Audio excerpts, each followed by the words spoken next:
At this point, Mr. Speaker, I'd like to yield 3 minutes to the good gentleman from the state of Pennsylvania, my good friend, Mr. GT Thompson. I thank the gentleman is recognized. Thank you, Mr. Speaker, and I thank the gentleman from Washington State, who I've been proud to serve with. I had an opportunity to visit his district. I know natural resources are extremely important to him, and I appreciate him yielding on what is germane to this discussion, which is basically trying to claw back regulation that had no basis in science, that essentially was causing harm and taking away good-paying jobs for Americans.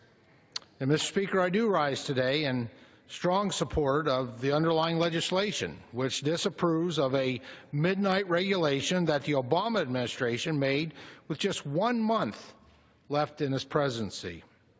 The stream protection rule negatively targets coal country and will devastate communities that have already been hit hard by job losses and reduced mining activity, making sure that America has affordable, reliable energy, electricity. You know, Pennsylvania is the 5th largest coal-producing state and generates roughly 25% of its electricity from coal-fired power plants. Coal-fired electricity provides roughly 30,000 jobs in my state, equaling nearly $8 billion in economic impact. Although coal continues to be an essential component of our energy mix, this rule duplicates many existing laws while providing very little environmental gain.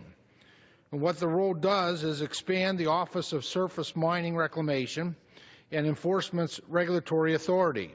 In effect, this federal agency would overtake the regulatory authorities of individual states. This makes no sense. States should be able to continue their own regulation of coal production. This is the epitome of a midnight rule that has more to do with empowering the federal government at the expense of coal miners' jobs than it has to do with protecting streams. OSM, the Office of Surface Mining's own reports show that virtually all coal mines have no off impacts.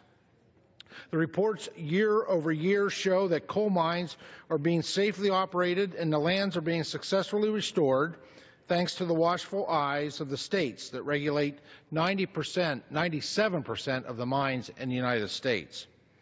Well, this rule does nothing to protect our streams that state and federal regulators are not already doing. We do not need a one-size-fits-all approach from Washington that rarely works. In order to bring real-world thinking back into the regulatory process, we must act quickly to stop this rule. I urge my colleagues to join me in supporting the joint resolution of disapproval under the Congressional Review Act. Thank you, Mr. Speaker, and I yield back the balance of my time. The gentleman from Pennsylvania yields.